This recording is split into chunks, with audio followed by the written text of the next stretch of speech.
जिज्ञासु मित्रों, बहुत बहुत अभिनंदन है आपका दिव्य सृजन स्पिरिचुअल चैनल में। प्रत्येक दिवस की भांति रात्रि 9 बजे लाइव चर्चा हम लेकर यहाँ उपस्थित होते हैं। आज भी यह चर्चा प्रारंभ हो रही है, आप सभी जुड़कर इसका अवश्य ही लाभ उठाएं। आज का जो चर्चा का विषय है तैत्तिरीय उपनिषद के बढ़ते हुए क्रम में है। पिछले व्याख्यान को अगर आपने सुना है, कल के व्याख्यान को, तो भली भांति आप जानते हैं उसका विषय था तप ही ब्रह्म है। परंतु आज का विषय है कि अन्न ही ब्रह्म है।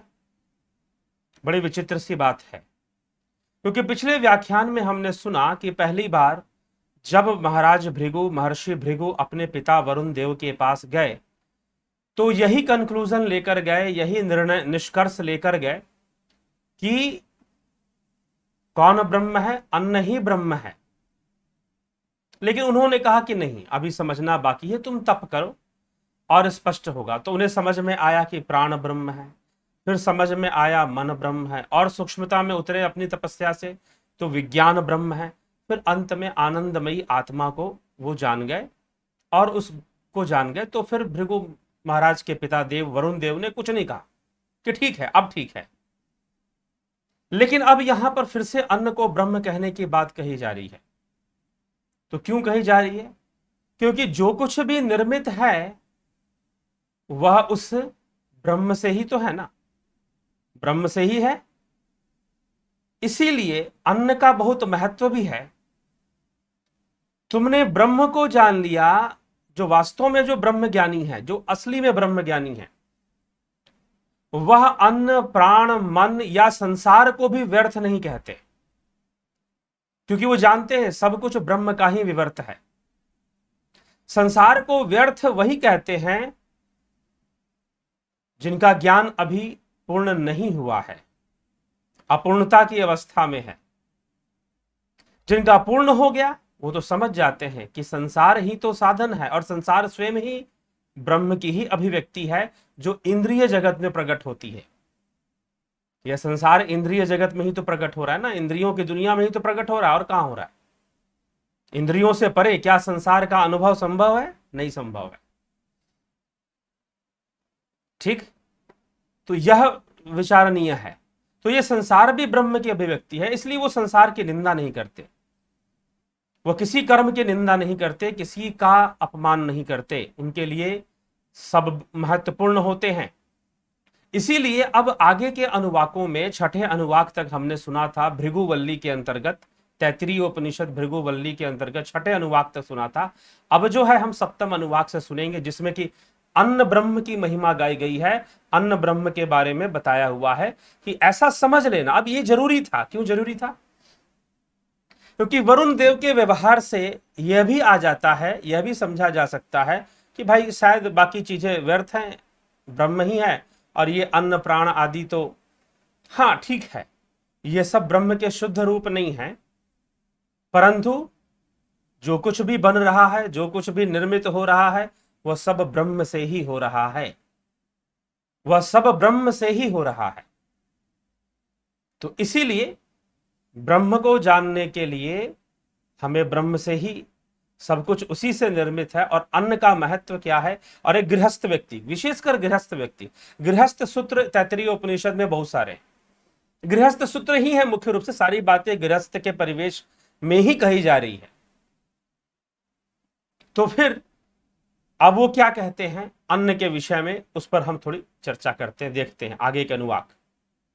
तो सप्तम अनुवाक से चर्चा प्रारंभ होती। कहा जा रहा, अन्नम न निंदात तद्वत्वम प्राणो व अन्नम शरीर मन्नादम प्राणे शरीरम प्रतिष्ठितम शरीरे प्राण प्रतिष्ठितः तदे तन्मन्ने प्रतिष्ठितम स यः एत तन्मन्ने प्रतिष्ठितम वेद प्रतिष्ठति अन्नवानन्नादो भवति महान भवति प्रजया पशुभिर्ब्रह्म वर्चसेन महान कृत्या। अन्न की निंदा मत करो, अन्नम न निंदात, अन्न की निंदा ना करो। वह व्रत है, प्राण ही है, अन्न है जो शरीर ही है। अन्न का भोक्ता अन्नाद के नाम से कहा गया है। यह शरीर प्राण के आधार पर स्थिर हो रहा है, शरीर के आधार पर प्राण स्थित हो रहा है, इस तरह यह अन्न में ही अन्न स्थित हो रहा है। जो अन्न में ही अन्न प्रतिष्ठित हो रहा है, इस रहस्य को जानता है वह उसमें प्रतिष्ठित होता है। अन्न वाला अन्न को खाने वाला हो जाता है, प्रजा से, पशुओं से, ब्रह्म तेज से संपन्न होकर महान बन जाता है। तो बाहर से अन्न का अपमान नहीं होना चाहिए, अन्न का निंदा नहीं होना चाहिए।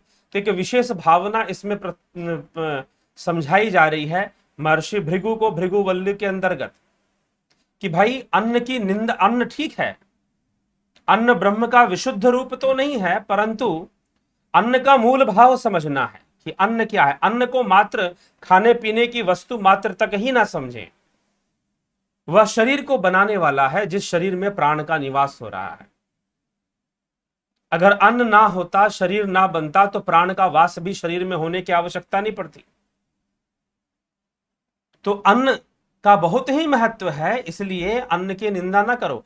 अन्न तप का साधन है, तपस्या करने के लिए, ध्यान योग करने के लिए भी एक संतुलित अन्न भी जरूरी है। आहार रूप वाला अन्न जो है, भोजन रूप, यहां अन्न के और भी रूप प्रकट होने वाले हैं कुछ श्लोकों में, कुछ चर्चा में। अन्न को मात्र जो हम भोजन करते हैं उतना ही समझना गलत होगा। तो अन्न ब्रह्म की चर्चा यहां पर हो रही है। अन्न ब्रह्म क्या है, तो बता रहे हैं कि भाई अन्न की चर्चा किस प्रकार से और अन्न के महत्व की चर्चा किस प्रकार से हो रही है। अष्टम अनुवाक, अन्नम न परिचक्षित तदत व्रतम आपो वा अन्नम ज्योतिर्नादम अप्सु ज्योति प्रतिष्ठितम ज्योतिषाप प्रतिष्ठिता तदेत दन्मन्ने प्रतिष्ठितम स य एतदन्मन्ने प्रतिष्ठितम वैद प्रतिष्ठति अन्वानन्नादो भवति महान भवति प्रजया पशुर्भिर ब्रह्मवर्चसेन महान कृत्या। अर्थात अन्नम न परिचक्षित, अन्न ही की अवहेलना नहीं करनी चाहिए, अन्न की निंदा नहीं करनी चाहिए, अन्न की अवहेलना ना करे। वह एक व्रत है, अन्न को उत्पन्न करना भी व्रत है, अन्न को संतुलित मात्रा में ग्रहण करना भी व्रत है। बल है, अन्न है, अन्न से ही तेज है। अन्न का भोक्ता जल में प्रतिष्ठित, तेज में, जल से प्रतिष्ठित, वही यह अन्न में भी है। मतलब सभी जो ऊर्जाएं हैं, सूर्य की ऊर्जा, जल की ऊर्जा, पंचभूतों की जो ऊर्जा है, वह सब अन्न में प्रतिष्ठित होते हैं। इस रहस्य को भली भांति जो समझता है, वह प्रतिष्ठित अन्न वाला, अन्न को खाने वाला हो जाता है और संतान से, पशुओं से, ब्रह्म तेज से महान बन जाता है। अर्थात उसकी उच्च संतति, उच्च कुल के संतान, उच्च गुण वाले संतान प्राप्त होते हैं, उसे अच्छा पशुधन प्राप्त होता है और ब्रह्म तेज उसके अंदर आ जाता है। अगर वो अन्न की निंदा नहीं करता, अन्न की अवहेलना नहीं करता, अन्न का सम्मान करता है। और इसीलिए अन्न का सम्मान होना चाहिए। आजकल देखो शादी ब्याहों में लोग कितना अन्न बर्बाद कर देते हैं। तो अन्न का अपमान ना करो, अन्न की अवहेलना ना करो। एक भावनात्मक दोष लगता है, एक श्राप लगता है, ये ध्यान रखिएगा, और उसका फल फिर उस व्यक्ति को भोगना पड़ता है। तो इसीलिए हमारे द्वारा अन्न का अपमान ना हो, अन्न की निंदा भी ना हो। अन्नम बहु कुर्वे तत्व्रतम पृथ्वी वा अन्नम आकाशो अन्नाद पृथ्वीम आकाश प्रतिष्ठिता आकाशे पृथ्वी प्रतिष्ठिता तदेत दन्मन्ने प्रतिष्ठितम स य एतदन्मन्ने प्रतिष्ठितम वेद प्रतिष्ठति अन्वानान्दो भवति महान भवति प्रजया पशुभिर ब्रह्मवर्चसेन महान कृत्या। अन्न को बढ़ाओ, वह व्रत है। अन्न ही तो पृथ्वी है, अन्न ही तो आकाश है। हाजी, आकाश प्रतिष्ठित है पृथ्वी में। पृथ्वी में जैसे आकाश प्रतिष्ठित है, वैसे ही अन्न में प्राण प्रतिष्ठित है। यह अन्न में अन्न प्रतिष्ठित है। जो मनुष्य अन्न में अन्न प्रतिष्ठित है, इस रहस्य को भली भांति समझते हैं, वह अन्न वाला, अन्न को खाने वाला, अर्थात उसे पचाने वाले की शक्ति वाला हो जाता है। प्रजा से, पशुओं से, ब्रह्म तेज से, साम्राज्य से परिपूर्ण हो जाता है। तो इस प्रकार से इसको कहा गया है।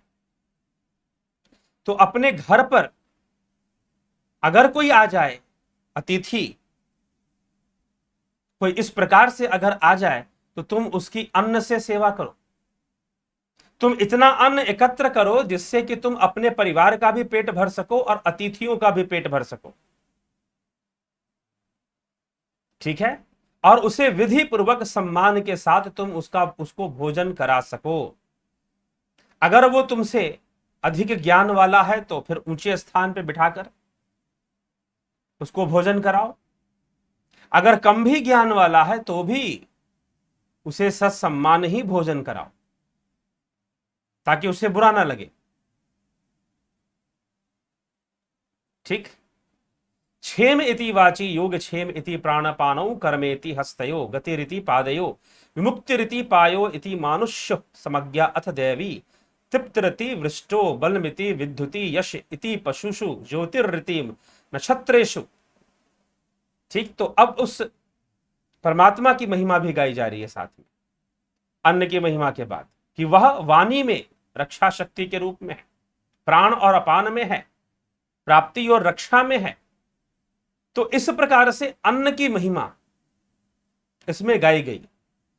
तो सबसे पहले कहा गया कि अन्न से, जो अन्न को जानने वाले हैं, अन्न की महिमा को जानने वाले हैं, अन्न की महिमा को समझने वाले हैं, वो क्या हो जाते हैं, उन्हें क्या फल प्राप्त होता है। तो यह बात बताया गया। उसके अंदर लिखा गया कि वह संपन्न हो जाते हैं, ब्रह्म तेज से संपन्न हो जाते हैं, प्रजा पशुओं से संपन्न हो जाते हैं, फिर उच्च गुण वाले संतानों से संपन्न हो जाते हैं। इसलिए अन्न ही ब्रह्म है, यह कहना कहां तक न्याय संगत है। न्याय संगत मतलब तर्क संगत, न्याय संगत एक ही मतलब। इसलिए न्याय दर्शन जो विषयों के साथ न्याय करता है। प्रत्येक वस्तु अन्न से ही बन रहा है। ठीक? अर्थात पंचभूतों से जो ये सृष्टि होती है, पंचभूतों से जो वस्तुएं अस्तित्व में आती हैं और वो निर्माण होता है, उसको जीव ग्रहण करता है। ये जो हाड़ मांस के शरीर वाला, देह वाला जो जीव है, वो ग्रहण करता है और उसी का आधार लेकर वो तप करता है, साधना करता है। ठीक है? तो अन्न इसमें सहयोगी हो गया। और अन्न भी अंततः हमें ऊर्जा प्रदान करता है। अगर अन्न लेना छोड़ दो, भोजन करना बंद कर दो, तो क्या होता है?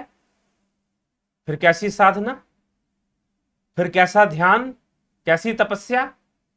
इसलिए श्री भगवान ने भी, श्री कृष्ण भगवान ने भी कहा है, क्या कहा है?